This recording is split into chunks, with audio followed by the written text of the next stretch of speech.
ഷമ്മിച്ചേട്ടനും അമ്മയും തമ്മിൽ അഭിപ്രായ വ്യത്യാസങ്ങളൊക്കെ ഉണ്ടായിട്ടുണ്ടല്ലോ. അങ്ങനെ ഒരു മോശമായിട്ട് പറഞ്ഞതായിട്ട് ഒരിടത്തും കണ്ടില്ല. പക്ഷെ നേരെ മറിച്ച് ഇപ്പോഴും അമ്മയ്ക്ക് അപകീർത്തി ഉണ്ടാകുന്ന രീതിയിൽ പല ആളുകളും ഇപ്പോൾ ഈ ഇലക്ഷനുമായിട്ട് ബന്ധപ്പെട്ട് പല പ്രശ്നങ്ങളും സോഷ്യൽ മീഡിയയിൽ ചർച്ച ചെയ്തു. അവർക്കെതിരെ നടപടി എടുക്കണ്ടേ? പക്ഷെ അവർക്കെതിരെ നടപടി എടുത്തിട്ടില്ല. എൻ്റെ അഭിപ്രായത്തിൽ പുള്ളിക്കാരനെ തിരിച്ചു വിളിക്കണം എന്നുള്ള അഭിപ്രായമാണ് എനിക്കുള്ളത്. ശോഭി തിലകൻ എന്ന ഡബിങ് ആർട്ടിസ്റ്റ് ടേണിംഗ് പോയിന്റ് ആയിട്ട് വന്ന സിനിമയാണ് ബാലേട്ടൻ. ആ ബാലേട്ടനിൽ റിയാസ് ഖാന് വേണ്ടിയിട്ട് ശബ്ദം കൊടുത്ത ഞാനാണ്. ആ കഥാപാത്രമാണ് എന്നെ ഹിറ്റാക്കിയതും റിയാസ് ഖാനെ ഹിറ്റാക്കിയതും ആ കഥാപാത്രമാണ്. കണ്ടില്ലേ അവന്റെ മുഖം? ഒരു പുലബന്ധവുമില്ലാത്ത ഒരുവനെ കണ്ട പോലെ. ഒളിച്ചു വയ്ക്കാൻ മാത്രമല്ല അഭിനയിക്കാനും മിടുക്കനാ. പോട്ടടാ ബാലേട്ട. നാടോടിക്കാട്ടിലെ അച്ഛൻ്റെ കഥാപാത്രവുമായിട്ട് വല്ലാത്തൊരു റിസംബ്ലൻസ് ഉണ്ട്. എനിക്ക് തോന്നുന്നു ആ വിഗും കാര്യങ്ങളും മീശയൊക്കെ എടുത്തപ്പോഴേക്കും സംഭവിച്ചതാണ്. സന്തോഷമുള്ളൂ. കാരണം അച്ഛൻ്റെ ഒരു സാദൃശ്യം വരുന്നുണ്ടല്ലോ, അല്ലെങ്കിൽ അത് അച്ഛനായിട്ടാണല്ലോ എല്ലാവരും നമ്മളെ ഇത് ചെയ്യുന്നത് എന്നുള്ളത് സന്തോഷമുണ്ട്. ലൈഫിൽ എനിക്ക് 2 ഭാഗ്യങ്ങളാണ് ഉണ്ടായിട്ടുള്ളത്. ഒന്ന്, എൻ്റെ അച്ഛന് വേണ്ടി ഇതിനെ ഡബ് ചെയ്യാൻ പറ്റില്ല. അതുപോലെ തന്നെ മമ്മൂക്കയ്ക്ക് വേണ്ടിയിട്ട് ചെയ്തു. അത് നമ്മൾ ആരാധിക്കുന്ന ആൾക്കാർക്ക് വേണ്ടിയിട്ട് ശബ്ദം കൊടുക്കാൻ സാധിക്കുക എന്ന് പറയുന്നത് വലിയ കാര്യമല്ല. ഞാനിങ്ങനെ തൊഴുതുകൊണ്ട് നിൽക്കുമ്പോൾ എന്നെ ആരോ വഴക്ക് പറയുന്നു. നോക്കിയപ്പോൾ ഒരു പ്രായമുള്ളൊരു അമ്മ ഇങ്ങോട്ട് തൊഴുതുകൊണ്ട് നിന്ന് ഞാൻ ഇങ്ങോട്ടായിട്ട് ഞാൻ പറഞ്ഞു, അമ്മച്ചി ഞാനൊന്ന് തൊഴുതോട്ടെ എന്നത്. അവനെ നിന്നെ തൊഴാൻ സമ്മതിക്കുന്നില്ല, അടിക്കാനൊക്കെ വരും. അവസാനം ഞാൻ അവരെ തൊഴുതിട്ട് ഞാൻ ഓടി. അല്ലെങ്കിൽ എന്നെ അടിക്കുമല്ലോ. കാരണം നമ്മൾ സത്യം പറഞ്ഞ ഈ വില്ലൻ ക്യാരക്ടർ ചെയ്യുമ്പോൾ ഒരുപാട് ശാപങ്ങളൊക്കെ ഏറ്റുവാങ്ങും. ആ ശാപങ്ങൾ ഇല്ലാതാക്കാൻ നമ്മൾ അമ്പലത്തിൽ പോയി പ്രാർത്ഥിക്കും. സ്മാർട്ട് ഫോൺ പർച്ചേസിന് ഓക്സിജൻ നൽകുന്ന ഉറപ്പ്. ഏറ്റവും കുറഞ്ഞ വില, വമ്പിച്ച collections, best finance, cash back and exchange ഓഫറുകൾ. സ്മാർട്ട് ഫോണിന് only Oxygen. Oxygen, the smartphone expert. Movie world മീഡിയയിലേക്ക് സ്വാഗതം. ഇന്ന് എൻ്റെ കൂടെ ജോയിൻ ചെയ്യാൻ പോകുന്നത് ഒരു ആക്ടറാണ്. ആക്ടർ എന്നുള്ളതിൻ്റെ കൂടെ തന്നെ നമുക്കൊക്കെ വളരെ ഫെമിലിയർ ആയിട്ടുള്ള, നമ്മളൊക്കെ ഭയങ്കര എഡോർ ചെയ്യുന്ന ഒരു വോയിസ് ആർട്ടിസ്റ്റും കൂടിയാണ് ശോഭി തിലകൻ. ശോഭി ചേട്ടാ, വെൽക്കം ടു ദി ഷോ. എന്തൊക്കെയുണ്ട് വിശേഷം? സുഖമായിരിക്കുന്നു. ആശാന്റെ പോസ്റ്ററൊക്കെ റിലീസ് ആയിട്ടുണ്ട്. വൻ ലുക്ക് ആണല്ലോ അതില്. ക്യാരക്ടർ പോസ്റ്റർ ഇറക്കിയിട്ടുണ്ട്. അപ്പോൾ അത് എനിക്ക് ഒരുപാട് സന്തോഷം നൽകിയ ഒരു സിനിമയാണത്. അത് ചെയ്ത സമയത്തും അതിന്റെ പ്രിപ്പറേഷനും കാര്യങ്ങളെല്ലാം അത്രമാത്രം നമുക്ക് ഇഷ്ടപ്പെട്ടൊരു സിനിമയാണ്. പ്രത്യേകിച്ചും ഞാൻ സാധാരണ ചെയ്യുന്നതിൽ നിന്ന് മാറിയ ഒരു ക്യാരക്ടറാണ്. കാരണം ഒരു സാധാരണ വില്ലൻ വേഷങ്ങളാണ് കൂടുതലും വരാറ്. പക്ഷെ ഇതൊരു കോമഡി സംഭവമാണ്. ലുക്കും ഒക്കെ മാറ്റമുണ്ട്. നമുക്ക് തിലകൻ സാറിന്റെ ഒക്കെ ഒരു റിസംബ്ലൻസ് തോന്നുന്നുണ്ട് അതിനകത്ത്. അല്ല, ഇന്നലെ ക്യാരക്ടർ പോസ്റ്റ് ഇറക്കിയപ്പോ തന്നെ കമന്റുകൾ കംപ്ലീറ്റ് അങ്ങനെയാണ്. അനന്തൻ നമ്പ്യാർ എന്ന് പറഞ്ഞിട്ട് എല്ലാവരും കമന്റ് ചെയ്തിരിക്കുന്നത്. കാരണം നാടോടിക്കാട്ടിലെ അച്ഛന്റെ കഥാപാത്രവുമായിട്ട് വല്ലാത്തൊരു റിസംബ്ലൻസ് ഉണ്ട്. എനിക്ക് തോന്നുന്നു ആ വിഗും കാര്യങ്ങളും മീശയൊക്കെ എടുത്തപ്പോഴേക്കും സംഭവിച്ചതാണ്. അപ്പോൾ അങ്ങനെ അത് സന്തോഷമുള്ളൂ. കാരണം അച്ഛനുമായിട്ട് അച്ഛൻ്റെ ഒരു സാദൃശ്യം വരുന്നുണ്ടല്ലോ, അല്ലെങ്കിൽ അത് അച്ഛനായിട്ടാണല്ലോ എല്ലാവരും നമ്മളെ ഇത് ചെയ്യുന്നത് എന്നുള്ളത് സന്തോഷമുണ്ട്. അത് തീർച്ചയായിട്ടും അതൊരു വെല്ലുവിളിയും കൂടിയാണ്. അപ്പോൾ അതുകൊണ്ട് എന്നെ കൊണ്ട് പറ്റുന്ന പോലെയുള്ള കാര്യങ്ങൾ ചെയ്തിട്ടുണ്ട്.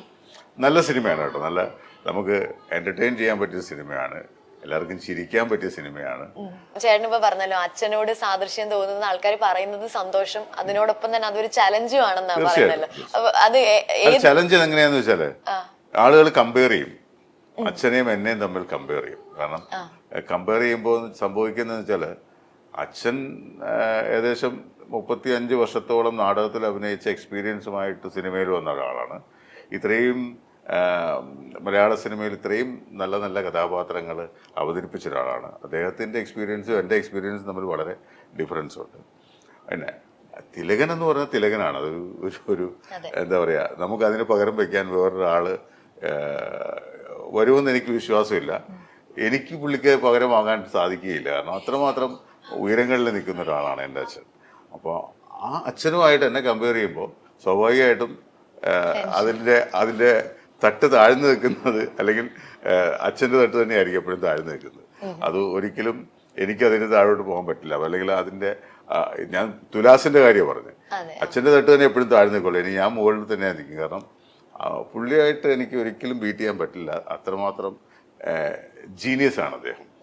അപ്പോൾ അത് ഞാൻ എപ്പോഴും അത്ഭുതത്തോടെ നോക്കി നിൽക്കുന്നത്. എൻ്റെ അച്ഛനാണെങ്കിൽ പോലും അത്ഭുതത്തോടെ നോക്കി നിൽക്കുന്ന ഒരാളാണ് ഞാൻ. അപ്പോൾ അതുകൊണ്ട് ആ കമ്പാരിസൺ പാടില്ല എന്നുള്ളത് മാത്രമേ ഉള്ളൂ ഞാൻ വോയിസ് കൊടുക്കുന്ന ആ ഒരു മേഖലയിലേക്ക് സംസാരിച്ചു കഴിഞ്ഞു കഴിഞ്ഞാൽ യൂട്യൂബിൽ കുറെ വീഡിയോസ് ഒക്കെ വരും ചേട്ടാ. അതായത് ഇങ്ങനെ ചേട്ടൻ ഡബ് ചെയ്തിട്ടുള്ള ഷോർട്ട് ക്ലിപ്സ് ഒക്കെ കൊടുത്തിട്ട് ഇതൊക്കെ ഇദ്ദേഹമാണ് ചെയ്തത് എന്ന് പറഞ്ഞിട്ട് ചെയ്ത കുറെ സിനിമകൾ വെച്ചിട്ട് ക്ലിപ്സ് വരും. അപ്പൊ അതിന്റെ താഴെയൊക്കെ കുറെ കമന്റ്സ് കാണും, അയ്യോ ഇത് ശോഭിയായിരുന്നു ചെയ്തത്, അല്ലെങ്കിൽ ഇന്ന ക്യാരക്ടറിന് ശോഭിയുടെ വോയിസ് ഭയങ്കര മാച്ചാണ് എന്നൊക്കെ പറഞ്ഞിട്ട് ഒരുപാട് കമന്റ്സ് വരും. അപ്പം ചേട്ടൻ ഈ അന്യഭാഷ ചിത്രങ്ങൾ മലയാളത്തിൽ ഡബ് ചെയ്യുമ്പോൾ ഇപ്പം ഓംപുരിക്കൊക്കെ സൗണ്ട് കൊടുത്തിട്ടുണ്ട്, രാം ചരണിന് സൗണ്ട് കൊടുത്തിട്ടുണ്ട്. അപ്പം അന്യഭാഷ മലയാളത്തിലേക്ക് ഡബ് ചെയ്യുമ്പോൾ നമ്മളെ അവർ വിളിക്കുന്ന ആ ഒരു പ്രോസസ്സ് എങ്ങനെയാ ചേട്ടാ?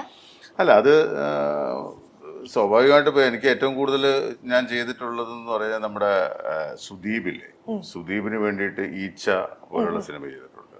പിന്നെ രാജമൗലി സാറിൻ്റെ പടങ്ങൾ മിക്കവാറും എല്ലാ പടങ്ങളും ഞാൻ ചെയ്തിട്ടുണ്ട്. ഇപ്പോൾ ബാഹുബലി ആയാലും 1 and 2 ചെയ്തിട്ടുണ്ട്, റാണ രഘുപതിക്കാണ് ചെയ്തത്. അതുപോലെ തന്നെ RRRലാണ് രാം ചരണിന് വേണ്ടിയിട്ട് ഡബ് ചെയ്തത്. പിന്നെ ഈച്ചയിൽ സുദീപിന് വേണ്ടി ചെയ്തു. അപ്പോൾ ഇതൊക്കെ ഇതിൻ്റെ എല്ലാം. അതുപോലെ തന്നെ വേറെ സോനു സൂദ് ഹിന്ദിയിലെ അദ്ദേഹത്തിന് വേണ്ടിയിട്ടൊരു തെലുങ്ക് പടം, അതിൻ്റെ പേര് ഞാൻ അരുന്ധതി എന്ന് പറഞ്ഞ സിനിമയിൽ സോനു സൂദിന് വേണ്ടി ചെയ്തു. അപ്പോൾ ഇതൊക്കെ ഇതിൻ്റെയൊക്കെ പോസ്റ്റ് പ്രൊഡക്ഷൻ അല്ല, ഇതൊക്കെ മലയാളത്തിലേക്ക് ട്രാൻസ്ലേറ്റ് ചെയ്ത് എഴുതിയ ആള് മങ്കൊമ്പ് ഗോപാലകൃഷ്ണൻ സാർ. അപ്പോൾ അദ്ദേഹമാണ് നമ്മളെ, അദ്ദേഹത്തിന് എന്നെക്കുറിച്ച് വളരെ നന്നായിട്ട് അറിയാം. അദ്ദേഹത്തിൻ്റെ ആദ്യത്തെ ഒരു പടം ചെയ്തു വന്നപ്പോഴേക്കും, ഞാൻ ആദ്യമായിട്ട് പുള്ളിക്ക് വേണ്ടിയിട്ട് ഡബ് ചെയ്തപ്പോഴേക്കും എൻ്റെ ഒരു വേ ഓഫ് അപ്രോച്ചും എൻ്റെ ഒരു മോഡുലേഷനും കാര്യങ്ങളൊക്കെ പുള്ളിക്ക് ഭയങ്കരമായിട്ട് ഇഷ്ടപ്പെട്ടു. അപ്പോൾ സ്വാഭാവികമായിട്ടും അടുത്ത പടം വരുമ്പോഴേക്കും പുള്ളിക്കാരൻ ഈ ക്യാരക്ടർ ഇന്ന ആൾക്ക് കൊണ്ട് ചെയ്യിക്കാം എന്ന് പുള്ളി വിചാരിക്കും. അങ്ങനെ ഒരുപാട് പടങ്ങൾ ചെയ്തിട്ടുണ്ട്. പിന്നെ ഇപ്പോൾ ഓംപുരി സാറിന് ചെയ്യുന്ന വെച്ചാൽ ആ സിനിമയുടെ മലയാളം വേർഷനും ഞാൻ തന്നെയാണ് ഡബ് ചെയ്തത്. ആടുപുലിയാട്ടം എന്ന് പറഞ്ഞ സിനിമ, അതിൽ തമിഴിലും മലയാളത്തിലും അദ്ദേഹത്തിന് വേണ്ടിയിട്ട് ഞാൻ തന്നെയാണ് ഡബ് ചെയ്തിരിക്കുന്നത്. അപ്പോൾ അതൊരു വലിയ ഭാഗ്യമാണ്. അദ്ദേഹത്തെ പോലെ ഇന്ത്യൻ സിനിമയിലെ തന്നെ ഒരു ലെജൻഡായിട്ടുള്ള ഒരാൾക്ക് വേണ്ടി ശബ്ദം കൊടുക്കുക എന്ന് പറയുന്നത് വലിയൊരു ഭാഗ്യമാണ്. അതിനകത്ത് ഏറ്റവും വലിയൊരു കോയിൻസിഡൻ്റ് എന്ന് പറയുന്നത്, എനിക്ക് 94 ഞാൻ കേരള യൂണിവേഴ്സിറ്റി യുവജനോത്സവത്തിൽ മിമിക്രിക്ക് സമ്മാനം കിട്ടിയപ്പോൾ എനിക്ക് സർട്ടിഫിക്കറ്റ് തന്നത് ഈ ഓംപുരി സാറായിരുന്നു. അപ്പോൾ അന്ന് 94 ഈ സർട്ടിഫിക്കറ്റ് ഞാൻ വാങ്ങിക്കുന്ന സമയത്ത് എൻ്റെ മനസ്സിൻ്റെ ഒരു കോണിൽ പോലും ഇല്ല എനിക്ക് അദ്ദേഹത്തിന് വേണ്ടിയിട്ട് ശബ്ദം കൊടുക്കാൻ സാധിക്കും. പക്ഷേ വിധി അല്ലെങ്കിൽ നിയോഗം എന്നൊക്കെ പറഞ്ഞ പോലെ അദ്ദേഹത്തിന് വേണ്ടി ശബ്ദം കൊടുക്കാനുള്ള ഒരു അവസരം കിട്ടി. അത് മലയാളത്തിൽ മാത്രമല്ല തമിഴിലും അദ്ദേഹത്തിന് വേണ്ടിയിട്ട് ഞാൻ ശബ്ദം കൊടുക്കും. അതൊരു വലിയ ഭാഗ്യമായിട്ട് ഞാൻ എപ്പോഴും കരുതുന്നതാണ്. അതുപോലെ തന്നെ ഒരുപാട് നടന്മാർക്ക്, ഇപ്പോൾ പ്രഭു സാറിന്, പിന്നെ പ്രകാശ് രാജിന് ഞാൻ മലയാളത്തിലും ഡബ് ചെയ്തിട്ടുണ്ട്, അന്യഭാഷാ ചിത്രങ്ങൾ മലയാളത്തിലേക്ക് ഡബ് ചെയ്തിട്ടുണ്ട്. അപ്പോൾ അത് എനിക്ക് തോന്നുന്നു അദ്ദേഹത്തിൻ്റെയൊക്കെ മാനറിസങ്ങൾ, ഇപ്പോൾ ഓരോ ഈ പറയുന്ന പോലെ അന്യഭാഷയിലുള്ള ആർട്ടിസ്റ്റുകളുടെ മാനറിസങ്ങൾ നമുക്ക് അതേപോലെ തന്നെ മലയാളത്തിൽ റീക്രിയേറ്റ് ചെയ്യാൻ പറ്റും എന്നുള്ളത് കൊണ്ടാണ്, അതിനുള്ളൊരു കഴിവുള്ളത് കൊണ്ടാണ് നമ്മളെ തന്നെ വിളിക്കുന്നത് എന്നുള്ള കാര്യങ്ങൾ. പക്ഷെ അതൊരു വലിയ ഒരു അപ്രീസിയേഷനാണ് നമുക്ക്. ചേട്ടൻ ഇപ്പൊ തന്നെ നമ്മൾ കുറെ ആക്ടേഴ്സിന്റെ പേര് പറഞ്ഞു, പ്രകാശ് രാജ് സാറ്, രാം ചരൺ, അങ്ങനെ ഒരുപാട് പേരുടെ പേര് നമ്മൾ പറഞ്ഞല്ലോ. അപ്പൊ സാർ, ഓരോ ആക്ടേഴ്സിന്റെ മീറ്റർ ഡിഫറെന്റ് ആയിരിക്കുമല്ലോ സംസാരിക്കുന്നതും. അപ്പൊ നമ്മൾ ഡബ് ചെയ്യുന്ന സമയത്ത് ഇങ്ങനെ ഭയങ്കര ബുദ്ധിമുട്ട് ആർക്ക് ഡബ് ചെയ്യാനായിട്ടാണ്? അതായത് അന്യഭാഷ വന്നു കഴിയുമ്പോൾ നമ്മൾ ഡബ് ചെയ്യും. അല്ല, അങ്ങനെ പറഞ്ഞാൽ നമുക്ക് ഇന്നൊരാൾക്കെന്ന് പറയാൻ പറ്റില്ല. എല്ലാവർക്കും ബുദ്ധിമുട്ടാണ്. കാര്യം എന്ന് വെച്ചാൽ, ഒന്ന് അന്യഭാഷാ നടന്മാർക്ക് ഡബ് ചെയ്യാന്ന് പറഞ്ഞാൽ ആർക്കും മലയാളം അറിയില്ലല്ലോ. ഇപ്പൊ മലയാളത്തിൽ അഭിനയിക്കുവാണെങ്കിൽ തന്നെ അവർ മലയാളം അല്ല പറയുന്നത്. അവര് ഇപ്പോ എന്താണ് അദ്ദേഹത്തിന്റെ പേര്, ചൈന ടൗൺ എന്ന് പറയുന്ന സിനിമയിലെ വില്ലനായിട്ട് അഭിനയിച്ച ഒരു ഹിന്ദി നടനുണ്ട്, അദ്ദേഹത്തിന്റെ പേര് ഞാൻ മറന്നുപോയി. അദ്ദേഹം വൈഡ് ഷോട്ടിലെല്ലാം ഹിന്ദി തന്നെയാണ് പറയുന്നത്. അത് നമ്മൾ മലയാളത്തിൽ ഡബ് ചെയ്യണം. ഒരു ക്ലോസിൽ മാത്രമാണ് മലയാളം പുള്ളി പഠിച്ച് പറയുന്നത്. അതുപോലെ ഓംപുരി സാറും അങ്ങനെ തന്നെയായിരുന്നു. പക്ഷേ നമുക്ക് ആ മീറ്റർ കറക്റ്റായിട്ട് കിട്ടിയാൽ നമ്മൾ എങ്ങനെയെങ്കിലും അത് സിങ്ക് ചെയ്യും. അപ്പോൾ അത് എല്ലാവർക്കും ഡബ് ചെയ്യുമ്പോഴും, അന്യഭാഷ എന്ന് പറയുന്ന എല്ലാവർക്കും ഡബ് ചെയ്യുമ്പോഴും നമുക്ക് ബുദ്ധിമുട്ട് തന്നെയാണ്. ആർക്കും ഈസി ആയിട്ട് ചെയ്യാൻ പറ്റില്ല. കാര്യം അവർക്ക് മലയാളം അറിയില്ല. നമ്മുടെ അക്ഷരങ്ങൾ തന്നെ നമുക്ക് കൂടുതലാണ്. മറ്റുള്ള ഭാഷ വെച്ച് നോക്കുമ്പോൾ നമ്മുടെ മലയാളം പറയാനാണ് ഏറ്റവും പ്രയാസം മലയാളം പറയാൻ. അപ്പോൾ അതുകൊണ്ട് നമ്മൾ മലയാളം പച്ചവെള്ളം പോലെ പറയും, അവർക്കത് പറ്റില്ല. അവരത് മലയാളം പറയുമ്പോഴേക്കും അവർ വലിച്ച് ഇഴച്ചൊക്കെ പറയും. അത് സിങ്ക് ചെയ്യുക എന്നുള്ളതാണ് ഏറ്റവും വലിയ പ്രയാസം എന്ന് പറയും. ഞാൻ പറഞ്ഞില്ലേ, ചില ഒരു നടന് വേണ്ടി ഞാൻ ഡബ് ചെയ്തിട്ട് പരാജയപ്പെട്ടു പോയിട്ടുണ്ട്. എനിക്ക് പറ്റിയില്ല. വേറെ ആരുമില്ല, ആശിഷ് വിദ്യാർത്ഥി. ആശിഷ് വിദ്യാർത്ഥിക്ക് ചെസ് എന്ന് പറയുന്ന സിനിമയിൽ ഡബ് ചെയ്യാനായിട്ട് എന്നെ വിളിച്ചിട്ട് എനിക്ക് ചെയ്യാൻ പറ്റില്ല. കാരണം അദ്ദേഹത്തിന്റെ ലിപ്പിൽ എനിക്ക് ഡബ് ചെയ്യാൻ പറ്റുന്നില്ല. ഞാൻ ഡബ് ചെയ്ത് കഴിഞ്ഞിട്ടുണ്ടെങ്കിൽ നമ്മുടെ പഴയ കാലത്ത് കാസറ്റൊക്കെ വലിയില്ലേ, ആ വലിയുമ്പോൾ ഉള്ള ശബ്ദമില്ലേ, അതുപോലെ ഫീൽ ചെയ്യും. കാരണം അത്രയ്ക്ക് വലിച്ചഴച്ച് പറഞ്ഞാൽ സിങ്കാവുള്ളൂ. എന്നിട്ട് പിന്നെ എന്ത് ചെയ്തു, അവര് ആ ക്യാരക്ടറിനെ തമിഴാക്കിയിട്ട് തമിഴ് ചെയ്തു. ആ ക്യാരക്ടറിനെ തമിഴാക്കി. പക്ഷെ അതിനുശേഷം ഞാൻ ആശിഷ് വിദ്യാർത്ഥിക്ക് ഡബ് ചെയ്തിട്ടുണ്ട്. തമിഴാക്കാൻ പറ്റില്ല, മലയാളത്തിൽ തന്നെ ചെയ്തേ പറ്റുള്ളൂ എന്ന് പറഞ്ഞിട്ട് ഞാൻ ചെയ്തിട്ടുണ്ട്. സുരേഷ് ഗോപിയുടെ ഒരു പടത്തിൽ അദ്ദേഹത്തിന് വേണ്ടി ഡബ് ചെയ്തു. വേറെ ഒരു കുറേ IG എന്ന് പറഞ്ഞ പടത്തിൽ ഡബ് ചെയ്തു. അപ്പോൾ പക്ഷെ ആ സമയത്ത് എനിക്ക് തോന്നുന്നത് ഒന്നുകിൽ ആശിഷ് വിദ്യാർത്ഥി മലയാളം കുറച്ച് പഠിച്ചാണ്, അല്ലെങ്കിൽ ആ പടത്തിൽ ആ കഥാപാത്രത്തിൽ പുള്ളി കുറച്ച് മാറ്റം വരുത്തിയിട്ടുണ്ടാവും. അതുകൊണ്ട് എനിക്ക് ഡബ് ചെയ്യാൻ പറ്റും. അങ്ങനെ എല്ലാവരും നമുക്ക് ഇപ്പോൾ ഒരു തെലുങ്ക് പടം നമ്മൾ മലയാളത്തിലേക്ക് ചെയ്യുമ്പോൾ നമുക്ക് ചില കോംപ്രമൈസുകൾ നമ്മൾ ചെയ്തേ പറ്റുള്ളൂ. അപ്പം അതിനൊക്കെ പ്രയാസം. ഈ അരുന്ധതി എന്ന് പറയുന്ന സിനിമ ചെയ്യാനായിട്ട് 4 ദിവസം കൊണ്ട് ഞാൻ ഡബ് ചെയ്തത്. ഈ 4 ദിവസം എന്ന് വെച്ചാൽ കട്ടപ്പണിയാണ്, ഭയങ്കര ബുദ്ധിമുട്ടുള്ള പരിപാടിയാണ്. പക്ഷെ അത് ആ അഭിനയിച്ച ആർട്ടിസ്റ്റിൻ്റെ പ്രശ്നമല്ല, ആ ക്യാരക്ടർ അങ്ങനെയാണ്, കഥാപാത്രം അങ്ങനെ ആയതുകൊണ്ടാണ്. അപ്പം അത് എല്ലാ കഥാപാത്രവും നമുക്ക് ബുദ്ധിമുട്ട് തന്നെയാണ് ചെയ്തു ഫലിപ്പിക്കാൻ. അതായത് നല്ല രീതിയിൽ ചെയ്ത് ഫലിപ്പിക്കാൻ ബുദ്ധിമുട്ട് തന്നെയാണ്. അതിന് നമ്മൾ ഒരുപാട് എഫേർട്ട് എടുക്കണം. അപ്പോൾ അങ്ങനെ ഇന്ന ആൾക്ക് ഈസി ആണെന്ന് പറയാൻ പറ്റില്ല.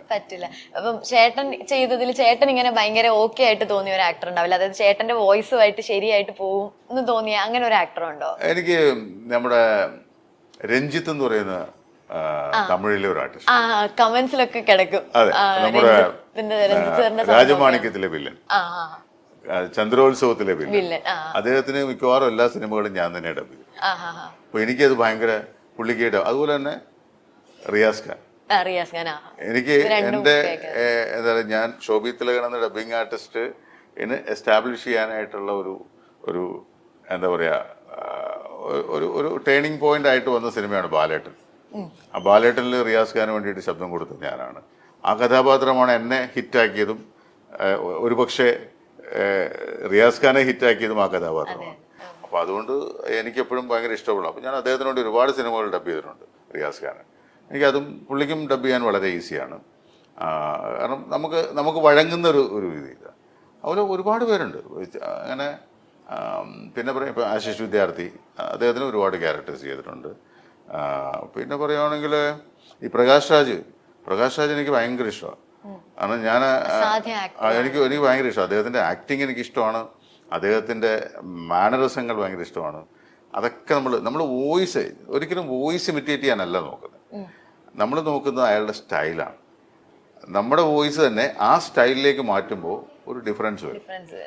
പിന്നെ എടുത്തു പറയേണ്ട ഒരു കാര്യമുണ്ട്, മമ്മൂക്കയ്ക്ക് വേണ്ടിയിട്ട് 3 സിനിമ തമിഴിൽ ഡബ് ചെയ്തു. അതാണ് എനിക്ക് എൻ്റെ ഞാൻ പറയാം, ലൈഫിൽ എനിക്ക് 2 ഭാഗ്യങ്ങളാണ് ഉണ്ടായിട്ടുള്ളത്. ഒന്ന്, എൻ്റെ അച്ഛന് വേണ്ടി ഇതിനെ ഡബ് ചെയ്യാൻ പറ്റിയിട്ടുണ്ട്. 2-3 സിനിമ ഞാൻ അച്ഛന് വേണ്ടി ഡബ് ചെയ്തിട്ടുണ്ട്. അതുപോലെ തന്നെ മമ്മൂക്കയ്ക്ക് വേണ്ടിയിട്ട് ചെയ്തിട്ടുണ്ട്. കാരണം നമ്മൾ ആരാധിക്കുന്ന ആൾക്കാർക്ക് വേണ്ടിയിട്ട് ശബ്ദം കൊടുക്കാൻ സാധിക്കുക എന്ന് പറയുന്നത് വലിയ കാര്യമല്ലേ. മമ്മൂക്കയുടെ ഗ്രേറ്റ് ഫാദർ, പുതിയ നിയമം, യാത്ര എന്ന് പറയുന്ന തെലുങ്ക് സിനിമ, ഈ 3 സിനിമയും തമിഴിൽ പുള്ളിക്ക് വേണ്ടി ഡബ് ചെയ്തിരിക്കുന്ന ഞാനാണ്. അത് ഭയങ്കര ഒരു എക്സ്പീരിയൻസ് ആയിരുന്നു എനിക്ക്. കാരണം അദ്ദേഹത്തിൻ്റെ മലയാളവും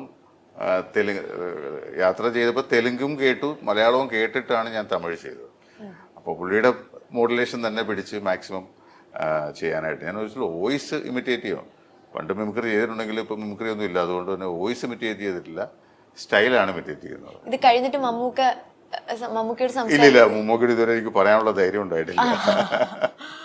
ഓക്കെ, നമ്മളിപ്പോ പറഞ്ഞല്ലോ റിയാസ് ഖാൻ, രഞ്ജിത്ത് സാറിന്റെ ഒക്കെയാണ് വോയിസ് ഭയങ്കര ആപ്റ്റ് ആയിട്ട്, അല്ലെങ്കിൽ ചേട്ടന് ഭയങ്കര ഇഷ്ടമുള്ളതെന്ന് പറഞ്ഞല്ലോ. ഏതെങ്കിലും ഒരു ഡയലോഗ് ഞങ്ങൾക്ക് വേണ്ടി പറയാമോ? റിയാസ് ഖാന്റെ കണ്ടില്ലേ അവന്റെ മുഖം, ഒരു പുലബന്ധമില്ലാത്ത ഒരുവനെ കണ്ട പോലെ. ഒളിച്ചു വയ്ക്കാൻ മാത്രമല്ല അഭിനയിക്കാനും മിടുക്കനാ. പോട്ടടാ ബാലേട്ട. അത് റിയാസ് ഖാന് വേണ്ടി ചെയ്ത നമ്മുടെ ഹിറ്റായിട്ടുള്ളൊരു ഡയലോഗാണ് ഈ ബാലേട്ട, പോട്ടടാ ബാലേട്ട എന്ന് വിളിക്കുന്നത് തന്നെ ഒരു വലിയൊരു ഇതായിട്ടാണ്. ഞാൻ കൈയടിക്കും, വിസിലടിക്കും, വേണ്ടി വന്നാൽ കരണക്കുറ്റിക്ക് വടിക്കും, അതെന്റെ സ്പോർട്സ്മാൻ സ്പിരിറ്റ്. അത് അത്രയും ഡയലോഗ് എനിക്കറിയുള്ളൂ. അതും ഹിറ്റായ ഡയലോഗാണ്. ഈ സൈമൺ നാടാർ ആണ്. അതുപോലെ തന്നെ ബെല്ലാരിയിലവൻ ബെല്ലാരി രാജ എന്നൊക്കെ പറഞ്ഞിട്ടൊരു കുറെ ഡയലോഗ് ഇപ്പൊ ഓർമ്മയില്ല, ഒരുപാട് ചെയ്യുന്നല്ലേ. ഓക്കെ, അപ്പം ഈ ദിലീപേട്ടനൊക്കെ ഇങ്ങനെ ഇന്റർവ്യൂസിലൊക്കെ പറഞ്ഞ് നമ്മൾ കേൾക്കും. അതായത് ഇപ്പം ഒരു സിനിമ, ദിലീപേട്ടൻ അഭിനയിച്ച ഒരു സിനിമ, അതിനകത്ത് ദിലീപേട്ടന്റെ ക്യാരക്ടറിന് ദിലീപേട്ടൻ ഡബ് ചെയ്യും, പിന്നെ വേറെ ചെറിയ ചെറിയ ക്യാരക്ടേഴ്സ് ഉണ്ടെങ്കിൽ പുള്ളി ഇങ്ങനെ സൗണ്ട് മാറ്റി ക്യാരക്ടേഴ്സിനൊക്കെ കൊടുക്കും, സൗണ്ട് കൊടുക്കും എന്ന് പറയും. ചേട്ടൻ അങ്ങനെയൊക്കെ ചെയ്തിട്ടുണ്ടോ? അങ്ങനെ സൗണ്ട് മാറ്റി കൊടുത്തിട്ടുണ്ട്. പക്ഷെ അത് ഞാനൊരു ഡബിങ് ആർട്ടിസ്റ്റ് ആയതുകൊണ്ട് തന്നെ എനിക്ക് അങ്ങനെ ചെയ്യാനുള്ളൊരു ഇതില്ല. കാര്യം നമ്മള് കൂടുതൽ ക്യാരക്ടേഴ്സ് ചെയ്യുമ്പോൾ നമ്മൾ ഒരു ക്യാരക്ടർ ഒന്ന് അല്ലെങ്കിൽ രണ്ടൊക്കെ ചെയ്യാം. പക്ഷെ അതിൽ കൂടുതൽ ചെയ്യാന്ന് പറയുമ്പോഴേക്കും നമ്മൾ വേറെ 3-4 പേരുടെ ജോലിയല്ലേ കളയുന്നത്. അപ്പൊ അതുകൊണ്ട് നമ്മൾ അങ്ങനെ ചെയ്യാറില്ല. പക്ഷേ എങ്കിലും ചിലപ്പോൾ നിവൃത്തിയില്ലാതെ വരുമ്പോൾ ഞാൻ ഒരു പടം, ആ പടം റിലീസ് ആവണമെങ്കിൽ അങ്ങനെ ചെയ്തേ പറ്റുള്ളൂ എന്നുള്ളത് കൊണ്ട് പൈസ വാങ്ങിക്കാതെ ഫ്രീ ആയിട്ട് ഞാൻ ഡബ് ചെയ്തതിനെ പൈസ മേടിച്ചില്ല. ഫ്രീ ആയിട്ട് ഞാൻ ഡബ് ചെയ്ത് കൊടുത്തിട്ടുണ്ട്. 5 പേർക്ക് ഡബ് ചെയ്തിട്ടുണ്ട്. അന്നത്തെ ഒരു ഫേമസ് ആർട്ടിസ്റ്റിനെ ഉൾപ്പെടെ, അദ്ദേഹം ഇപ്പൊ ജീവിച്ചിരിപ്പില്ല, അദ്ദേഹത്തിന് ഉൾപ്പെടെ 5 പേർക്ക് ഡബ് ചെയ്തിട്ടുണ്ട്. ഗോവിന്ദൻകുട്ടി തിരക്കിലാണ് എന്നാണ് സിനിമയുടെ പേര്. 1-2 പേരുടെയൊക്കെ വോയിസ് എൻ്റെ ആണെന്ന് അറിയാൻ പറ്റും, ബാക്കിയൊന്നും അറിയത്തില്ല, അറിയാത്ത രീതിയിലാണ് ചെയ്തിരിക്കുന്നത്. പക്ഷെ അതിലൊക്കെ രസം എന്ന് വെച്ചാൽ സീരിയലില് എൻ്റെ വോയിസ് ഞാൻ അഭിനയിച്ചിട്ട് നായകന് ഞാൻ ഡബ് ചെയ്യുന്നു, അതിനകത്ത് ഞാൻ അഭിനയിച്ചിട്ടുണ്ട്, എന്റെ വോയിസ് വേറെ ആൾ ഡബ് ചെയ്തിട്ടുണ്ട്. അങ്ങനെയൊക്കെ സംഭവിച്ചിട്ടുണ്ട്. തീർച്ചയായിട്ടും എനിക്ക് സ്വാഭാവികമായിട്ട് എന്റെ ശബ്ദം ഞാൻ കൊടുത്തില്ലെങ്കിൽ എനിക്ക് ഫീൽ ചെയ്തില്ലേ. പക്ഷെ ഇത് നിവൃത്തിയില്ല, കാരണം നായകന്റെ ശബ്ദം എന്റെയാണ്. അതുകൊണ്ട് ഞാൻ ഇത് നിർബന്ധിതനാകുവാണ് വേറൊരാള് ചെയ്യാനായിട്ട്. ചേട്ടന് വില്ലൻ ക്യാരക്ടേഴ്സ് ഒക്കെ ചെയ്യുമല്ലോ. അപ്പൊ ഇങ്ങനെ സീരിയൽസ് എന്ന് പറയുമ്പോൾ ഭയങ്കര ഒരു വൈഡ് സ്പ്രെഡ് ഓഡിയൻസ് ഉള്ള ഒരു മേഖലയാണ്. അതായത് നമ്മളെ കുറച്ച് കൂടുതൽ, അതായത് ഒരു സിനിമ ചെയ്യുമ്പോഴും ഒബ്വിയസ്ലി ആൾക്കാർ അറിയാം. പക്ഷെ സീരിയലിന് കുറച്ചും കൂടി അമ്മമാര് അല്ലെങ്കിൽ നമ്മൾ പുറത്തോട്ട് പോകുമ്പോൾ കുറച്ചും കൂടി ആൾക്കാർ വന്ന് നമ്മളോട് സംസാരിക്കാനായിട്ടുള്ള ഒരു സാധ്യതയുള്ള മേഖലയാണ്. അപ്പൊ ഈ വില്ലൻ ക്യാരക്ടർ ഒക്കെ ചെയ്യുമ്പോൾ ചേട്ടൻ എപ്പോഴെങ്കിലും ഒരു എക്സ്പീരിയൻസ് ഉണ്ടായിട്ടുണ്ടോ പുറത്തൊക്കെ പോകുമ്പോ? ഇഷ്ടം പോലെ ഉണ്ടായിരുന്നു. ആണോ? ഏറ്റവും എടുത്തു പറയുന്നത്, ഞാൻ പരസ്പരം എന്ന് പറയുന്ന സീരിയലിൽ വില്ലനായിട്ട് അഭിനയിച്ചു. SI ധനപാലൻ. അപ്പോൾ ഭയങ്കര ക്രൂരനായ ഒരു വില്ലനായ ഒരു പോലീസുകാരനായ, ആ ദീപ്തിയെ ഒരുപാട് ദ്രോഹിക്കുന്ന. അപ്പോൾ അത് നടന്നുകൊണ്ടിരുന്ന സമയത്ത് ഞാൻ ഒരിക്കൽ ഓച്ചിറ പരബ്രഹ്മം ക്ഷേത്രമുണ്ട്, അവിടെ ഈ 12 വിളക്കെന്ന് പറയുന്ന ഒരു പരിപാടിയാണ്. അപ്പോൾ ഞാൻ അവിടെ ഭജന ഇരിക്കാനായിട്ട് പോകാറ്. ഞാനും എനിക്ക് എൻ്റെ വൈഫിന്റെ അമ്മയൊക്കെ അവിടെ സ്ഥിരമായിട്ട് ഇരിക്കുന്ന, എല്ലാ വർഷവും ഇരിക്കാറുണ്ട്. ഞാൻ പോയി ചിലപ്പോൾ 1-2 ദിവസമൊക്കെ ഇരിക്കാറുണ്ട്. അങ്ങനെ അവിടെ പോയി ഇരിക്കുമ്പോൾ തൊഴാനായിട്ട് പോയി. അവിടെ അമ്പലമില്ലല്ലോ, അവിടെ ആൽത്തറയിൽ ആൾക്കാരെല്ലാം ഒരുപാട് ജനമുണ്ട്. കാരണം നമുക്ക് ഒരാളെ മുട്ടാതെ നടക്കാൻ പറ്റില്ല, അത്രയ്ക്ക് ജനമാണ് അവിടെ. അപ്പം ഞാനിങ്ങനെ തൊഴുതുകൊണ്ട് നിൽക്കുമ്പോൾ ഞാൻ പെട്ടെന്ന് എന്നെ ആരോ വഴക്ക് പറയും. നോക്കിയപ്പോൾ ഒരു പ്രായമുള്ളൊരു അമ്മ, അവര് എൻ്റെ അടുത്ത് നിന്നിട്ട് എന്നെ വഴക്ക് പറയാം, എന്തൊക്കെയോ വിളിച്ച്. ആ പെണ്ണെ ദ്രോഹിക്കുന്നത് നിനക്ക്, ദ്രോഹിച്ചിട്ട് ഇവിടെ വന്ന് പ്രാർത്ഥിച്ചത് നിനക്ക് മോശം കിട്ടൂടാ, അങ്ങനെയാണോ ഇങ്ങനെയാണെന്നുള്ള എന്തൊക്കെയോ പറയുന്നു. ഞാൻ കണ്ണു തുറന്ന് നോക്കിയപ്പോൾ ഇവരിങ്ങനെ വഴക്ക് പറയാ. ഞാൻ ഇങ്ങനെ ഇങ്ങോട്ട് തൊഴുതുകൊണ്ട് ഞാൻ ഇങ്ങോട്ടായിട്ട് ഞാൻ പറഞ്ഞു, അമ്മച്ചി ഞാനൊന്ന് തൊഴുതോട്ടെ എന്നുള്ളത്. അവനെ നിന്നെ തൊഴാൻ സമ്മതിക്കുന്നില്ല, അടിക്കാനൊക്കെ വരും. ഞാൻ നോക്കുമ്പോ ഈ ചുറ്റുപാട് നിൽക്കുന്ന ആൾക്കാര് ചിരിച്ചുകൊണ്ട് നിൽക്കുക. ഇവരാരും ഒന്ന് പിടിച്ചു മാറ്റുന്നു, ഒന്ന് ചുമ്മാ ഇരിക്കുക എന്ന് പറയുന്നില്ല. എല്ലാവരും നോക്കി ചിരിച്ചു. കാരണം അവർക്കറിയാം ഇവരെന്തുകൊണ്ടാണ് പറയുന്നതെന്ന് അറിയാം. അവസാനം ഞാൻ അവരെ തൊഴുതിട്ട് ഞാൻ ഓടി, അല്ലെങ്കിൽ എന്നെ അടിക്കുമോ. അത്രയ്ക്ക് ഒരു വല്ലാത്തൊരു എഫക്റ്റ് ആയിരുന്നു. കാരണം നമ്മൾ സത്യം പറഞ്ഞ ഈ വില്ലൻ ക്യാരക്ടർ ചെയ്യുമ്പോൾ ഒരുപാട് ശാപങ്ങളൊക്കെ ഏറ്റുവാങ്ങും. ആ ശാപങ്ങൾ ഇല്ലാതാക്കാൻ നമ്മൾ അമ്പലത്തിൽ പോയി പ്രാർത്ഥിക്കും. അതുകൊണ്ടല്ലേ 2 ദിവസം ഭജനയൊക്കെ ഇരിക്കുന്നത്. എന്തായാലും ചേട്ടൻ വില്ലൻ ക്യാരക്ടർ ചെയ്തു, അത് കഴിഞ്ഞിട്ട് നമ്മൾ ക്യാരക്ടർ റോൾസ് ചെയ്യാറുണ്ട് സിനിമയില്. ഇപ്പൊ കോമഡി ക്യാരക്ടറാന്ന് പറഞ്ഞല്ലോ, ഇപ്പൊ നമ്മൾ പറഞ്ഞ ആശാൻ സിനിമയിൽ ചെയ്യുന്നത്. അപ്പൊ ചേട്ടന്റെ മുഖം കാണുമ്പോൾ നമുക്ക് പെട്ടെന്നൊന്ന് പേടിയാവും. പക്ഷെ ചിരിച്ചു കഴിയുമ്പോ അങ്ങ് ശരിയാവും, കുഴപ്പമില്ല. ചിരിക്കുമ്പോ നമുക്ക് ആ ഒരു വില്ലൻ മാറി വരും. അല്ല, വേറെ കാര്യമുണ്ട്. നമ്മൾ ഈ മുഖം കുറച്ച് റഫായിട്ടുള്ള ആളുകള് എല്ലാരും വില്ലൻ ക്യാരക്ടേഴ്സ് ആണ് കൂടുതലും കൊടുക്കുക. അപ്പോൾ അവർക്ക് വില്ലൻ ക്യാരക്ടേഴ്സ് മാത്രമേ പറ്റുള്ളൂ എന്നൊക്കെ ഉള്ള ഒരു ധാരണയുണ്ട്. പക്ഷേ അവർക്കാണ് ഏറ്റവും നന്നായിട്ട് കോമഡി ചെയ്യാൻ പറ്റുക. അതെ അതെ ഇപ്പൊ പക്ഷെ പിന്നെ ഞാൻ ഇതിനു മുമ്പ് കോമഡി ക്യാരക്ടർ ചെയ്തിട്ടുണ്ട്, അത് സക്സസ്ഫുൾ ആയിട്ടുമുണ്ട്. പക്ഷെ എങ്കിലും നമ്മളെ കാണുമ്പോൾ ആൾക്കാർ തരുന്നത് വില്ലൻ വേഷങ്ങളാണ്. ചേട്ടൻ നടന്നു വന്നപ്പോ ഞാൻ ഇച്ചിരി സീരിയസ് ആയി, പക്ഷെ വന്ന് ഇരുന്ന് ചിരിച്ചു കഴിഞ്ഞപ്പോ ഞാൻ കൂളായി, ഓക്കെ ആയി. നേരത്തെ നമ്മൾ പറഞ്ഞല്ലോ തിലകൻ സാറിന് വേണ്ടി ഡബ് ചെയ്തിട്ടുണ്ട് എന്ന്, ആ എക്സ്പീരിയൻസ് ഒന്ന് ഷെയർ ചെയ്യാമോ? അല്ല, അത് ആദ്യമായിട്ട് അച്ഛന് വേണ്ടിയിട്ട് ശബ്ദം കൊടുക്കുന്നത് സീരിയലിലാണ്, പെയ്തൊഴിയാതെ എന്ന് പറയുന്ന സീരിയലിൽ. അതന്ന് അച്ഛൻ ഹോസ്പിറ്റലിൽ കിടക്കുന്ന സമയത്താണ്. ഏകദേശം ഒരു 10 എപ്പിസോഡ് ഞാൻ അദ്ദേഹത്തിന് വേണ്ടി ഡബ് ചെയ്തു. ആ ഡബ് ചെയ്തത് ഞാനും അച്ഛനും കൂടി ഇരുന്നാണ് കാണുന്നത്. അച്ഛനന്ന് ഹോസ്പിറ്റലിൽ അഡ്മിറ്റ് ആയിരുന്നു. ഹോസ്പിറ്റലിലെ ടി വിയിലാണ് ഞങ്ങൾ, ഈ വീക്കിലി ആയതുകൊണ്ട് ഞാൻ പോയി ഡബ് ചെയ്തിട്ട് വന്ന് അച്ഛൻ്റെ കൂടെ നിൽക്കുന്നത് ഞാനായിരുന്നു. അപ്പോൾ ആ സമയത്താണ് ടെലികാസ്റ്റ് ചെയ്യുന്നത്. അപ്പോൾ ഞങ്ങൾ ഒന്നിച്ചിരുന്നാണ് കണ്ടത്. പക്ഷെ പുള്ളി അതിനകത്ത് തെറ്റൊന്നും പറഞ്ഞില്ല. അല്ല, പുള്ളി പറഞ്ഞു എന്തിനാ ആവശ്യമില്ലാത്തടത്ത് മൂളലിടണ്ട എന്ന് പറഞ്ഞിട്ടൊരു സംഭവം മാത്രമേ. കാരണം പുള്ളി അങ്ങനെ അധികം ആവശ്യമുള്ളിടത്ത് മാത്രമേ മൂളൽ ഇടാറുള്ളൂ, എല്ലാത്തിടത്തും മൂളൽ ഇടത്തില്ല. കാരണം ഫേസിൽ എക്സ്പ്രഷൻ ഉണ്ടെങ്കിൽ പിന്നെ മൂളും. പക്ഷെ അതിൻ്റെ പോസ്റ്റ് പ്രൊഡക്ഷൻ ഇരുന്ന ആൾക്കാർ, അതായത് എൻ്റെ സുഹൃത്ത് തന്നെയാണ് ബോബൻ സാമുവൽ എന്ന് പറഞ്ഞ ഇപ്പോഴത്തെ സംവിധായകൻ, അദ്ദേഹമാണ് എൻ്റെ അടുത്ത് പറഞ്ഞൊരു അവിടെ ഒരു മൂളൽ ഇട്ടേക്ക്.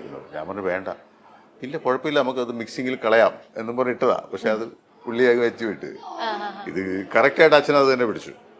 അപ്പം അങ്ങനെ ഒരു ഇത് മാത്രമേ പറഞ്ഞുള്ളൂ. പിന്നെ ഉള്ളത് അച്ഛൻ മരിച്ചതിന് ശേഷമാണ് 3 സിനിമ ചെയ്തത്.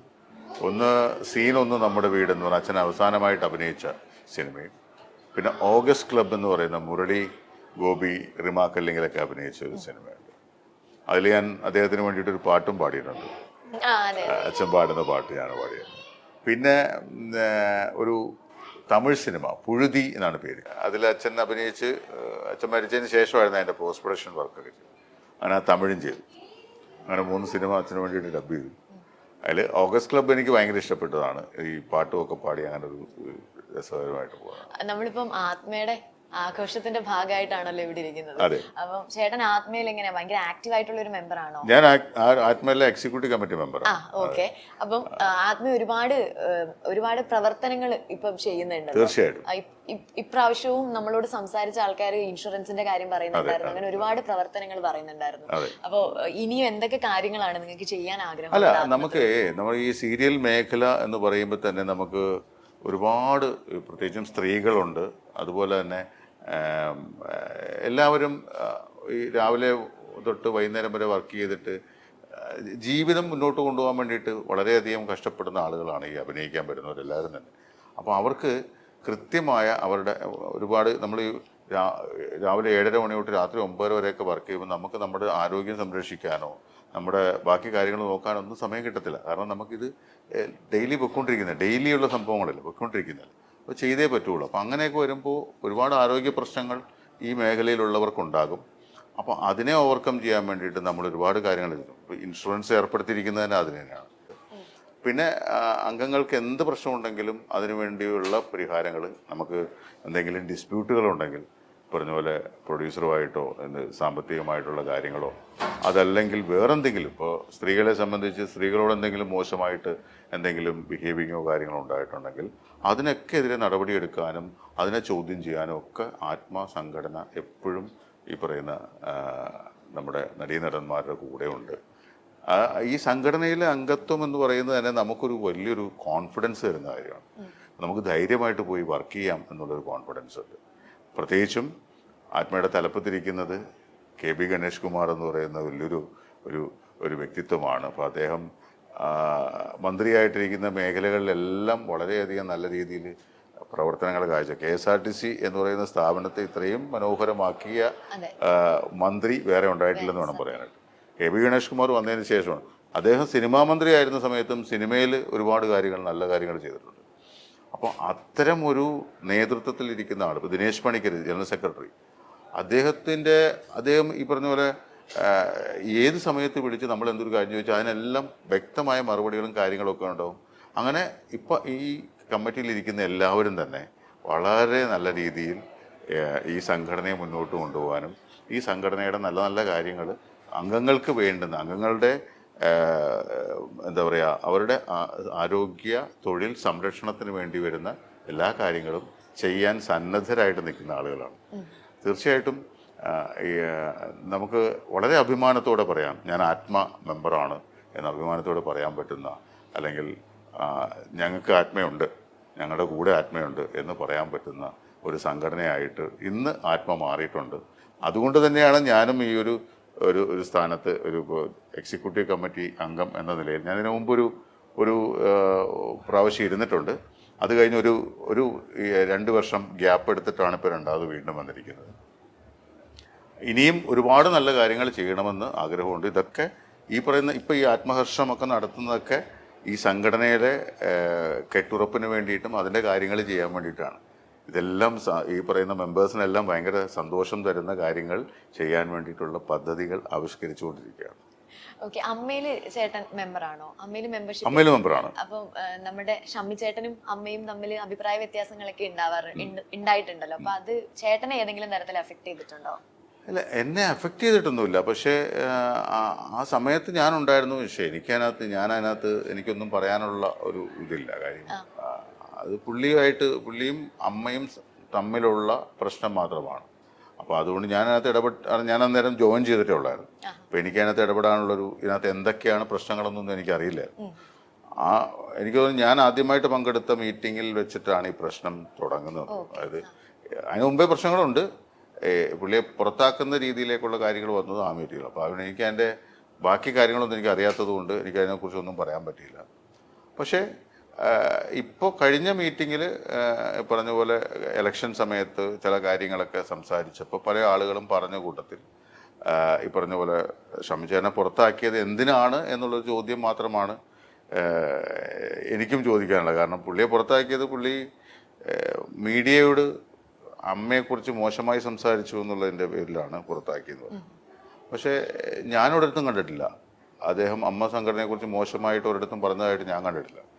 അത് അന്നുണ്ടായിരുന്നവരിങ്ങനെ പറഞ്ഞു, ഇങ്ങനെ അമ്മയെക്കുറിച്ച് മോശമായിട്ട് പറഞ്ഞു എന്ന് പറഞ്ഞിട്ട് പറയുന്നതല്ലാതെ അങ്ങനെ ഒരു മോശമായിട്ട് പറഞ്ഞതായിട്ട് ഒരിടത്തും കണ്ടില്ല. പക്ഷേ നേരെ മറിച്ച് ഇപ്പോഴും അമ്മയ്ക്ക് അപകീർത്തി ഉണ്ടാകുന്ന രീതിയിൽ പല ആളുകളും ഇപ്പോൾ ഈ ഇലക്ഷനുമായിട്ട് ബന്ധപ്പെട്ട് പല പ്രശ്നങ്ങളും സോഷ്യൽ മീഡിയയിൽ ചർച്ച ചെയ്തു. അപ്പോൾ സ്വാഭാവികമായിട്ടും അത് ഈ പറഞ്ഞ മീറ്റിങ്ങിലും 1-2 പേര് ചോദിച്ചു. സ്വാഭാവികമായിട്ടും അങ്ങനെ പറഞ്ഞവരെയും അവർക്കെതിരെ നടപടിയെടുക്കണ്ടേ? പക്ഷെ അവർക്കെതിരെ നടപടി എടുത്തിട്ടില്ല. അപ്പോൾ അങ്ങനെ വരുമ്പോൾ എൻ്റെ അഭിപ്രായത്തിൽ പുള്ളിക്കാരനെ തിരിച്ചു വിളിക്കണം എന്നുള്ള അഭിപ്രായമാണ് എനിക്കുള്ളത്. അത് ഇപ്പോഴത്തെ പുതിയ ഭരണസമിതി ഇനിഷ്യേറ്റീവ് എടുത്ത് സംസാരിച്ച് തിരിച്ചു വിളിക്കണം എന്നുള്ളതാണ് എൻ്റെ അഭിപ്രായം. അപ്പൊ എന്തായാലും ഓൾ ദി വെരി ബെസ്റ്റ് ചേട്ടാ. പരിപാടി നമുക്ക് അടിപൊളിയാക്കാം. Thank you so much. വമ്പിച്ച collections, best finance, cash back and exchange ഓഫറുകൾ. സ്മാർട്ട് ഫോണിന് only Oxygen. Oxygen, the smartphone expert.